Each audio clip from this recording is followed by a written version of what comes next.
তো বন্ধুরা, আজকে চলো এমন একটা গানের সাথে পরিচিত হই যে গানটা ১৯৮০ দশকের জার্মানির বিখ্যাত ব্যান্ড আলফাভিলের গান। তার আগে আপনাদের বলি, গানটি আপনাদের মাঝে নতুন করে পরিচিত করছে বা তুলে ধরছে মালয়েশিয়া প্রবাসী মোহাম্মদ শাকিব হোসেন। গানটি তুলে ধরার কারণ, গানটিতে অনেক কিছুই বোঝার আছে, আর টিকটকে বা ফেসবুকে সেট হিস্টোরি দেওয়া কিছু বোকাদের জন্য। তো চলো গানটা একটু শুনে আসি। So many adventures couldn't end today. So many songs we forgot to play. So many dreams swinging out of এ গানটার মূল গায়ক মারিয়ান গোল্ড। তার জন্ম হয় ১৯৫৪ সালে পশ্চিম জার্মানিতে।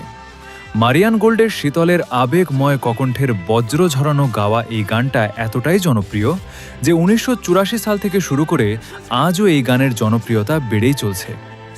এই একটা গানেই মধ্যে মূলত অনেক বিষয় তুলে ধরা হয়েছে, যেমন পারমাণবিক যুদ্ধ, লেগে পৃথিবী ধ্বংস হয়ে যাবার আতঙ্ক, এবং যুদ্ধ লাগলেও তরুণ প্রজন্ম কখনো পিছু হবে না, এরকম মনোবল। এ গানে আরও বলা হয়েছে, মানুষ যদি সবসময় তরুণ থাকত, মানুষ যদি না মরত, আর সবাই যদি টাকাওয়ালা বা ধনী হতো। সবচেয়ে ভালো বিষয় হচ্ছে গানটির শেষে বলা আছে, মানুষ মাত্রই মরণশীল, আর ভাগ্য বা নসিব মেনে নিতেই হবে।